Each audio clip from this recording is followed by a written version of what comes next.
Wayanad, a hilly district in the western Ghats mountain range, is prone to landslides during the monsoon season.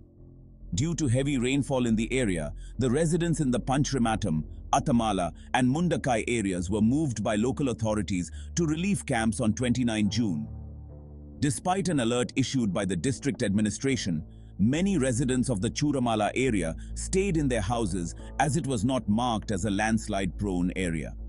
An estimated 570 millimeters of rainfall was recorded in the 2 days preceding the disaster.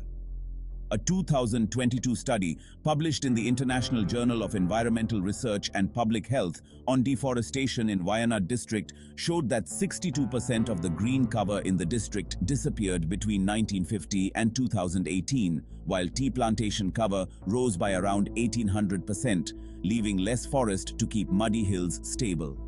In addition, Kerala's hilly regions have slopes of more than 20 degrees.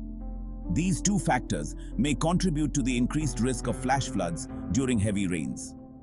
According to the Geological Survey of India, a total of 19,301 square kilometers, or 49.7% of Kerala's total area, falls within landslide-prone areas. The first landslide struck the village of Mundakai in Mepadi Gram Panchayat at around 1 o'clock, which swept away the entire village, followed by a second landslide to the north in nearby Churalmala at around 4:10. The second landslide diverted the Iruvajinji river, resulting in flash floods and washing away the Churalmala village.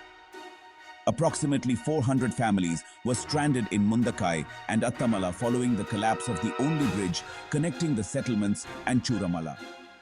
Overall, 4 villages, namely Mundakai, Attamala, Churalmala and Kunhome, were affected by the landslides. The landslides killed more than 308 and injured over 200, making them the deadliest landslides in Kerala's history. Most victims were workers on tea and cardamom estates located in the region and were likely asleep in their makeshift tents when the landslides struck. Another 281 people were left unaccounted for. In Churalmala, survivors mourned the loss of their fellow villagers, with one villager stating that up to 90% of the people he knew in the village had perished. Muddy water and debris flowed and merged with the Chelia river, from which at least 177 bodies were found. State and national disaster relief teams were dispatched immediately to conduct rescue operations, but were hindered by strong river currents and heavy rains. The Indian Army sent more than 200 personnel to the area to assist with search and rescue operations. Local hospitals treated over 200 injured people. More than 4,000 people were rescued and over 9,000 people were sent to 91 disaster relief camps in Wayanad. Schools and colleges were closed in 10 of 14 districts. Kerala's State Disaster Management Authority, Kerala Fire and Rescue Services, and Kerala Police, along with the Indian Air Force, Indian Navy, Defence Security Corps, DSC, National Disaster Response Force, NDRF, and volunteers participated in rescue operations. On 30 July, inclement weather with heavy rains and landslides hampered the rescue efforts. According to NDRF Commander Akhilesh Kumar, rescue operations were paused during the night due to heavy rains and the threat of further landslides in the area.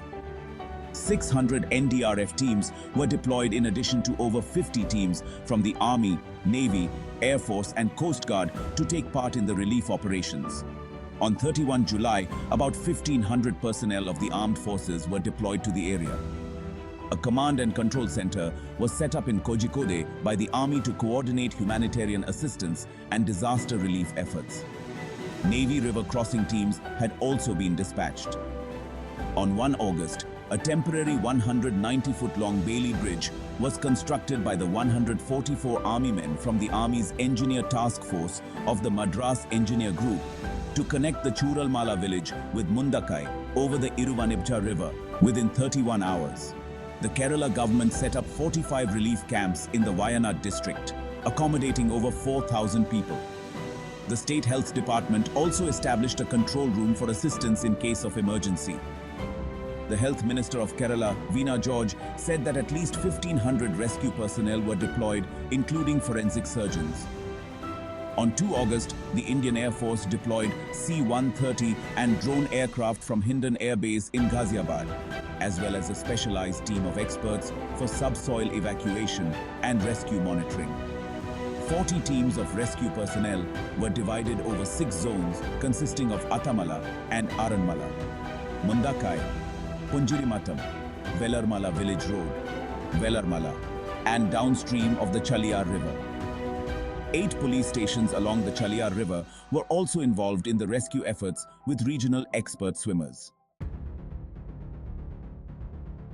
The India Meteorological Department has predicted more rain for Wayanad and several other districts over the next couple of days. A red alert for heavy rain has been issued for Idukki, Thrissur, Palakkad, Malappuram, Kozhikode, Kannur and Kasaragod districts. Still now rescue operations are going on. Let us pray for Wayanad. Save Wayanad. Let's hope everyone is rescued. But we can do more than just hope. There are ways we can help, from donating to relief funds to spreading awareness about the situation. Every little bit counts. Together, we can make a difference and help Wayanad recover from this tragedy. Thank you for watching, and please share this video to amplify the message.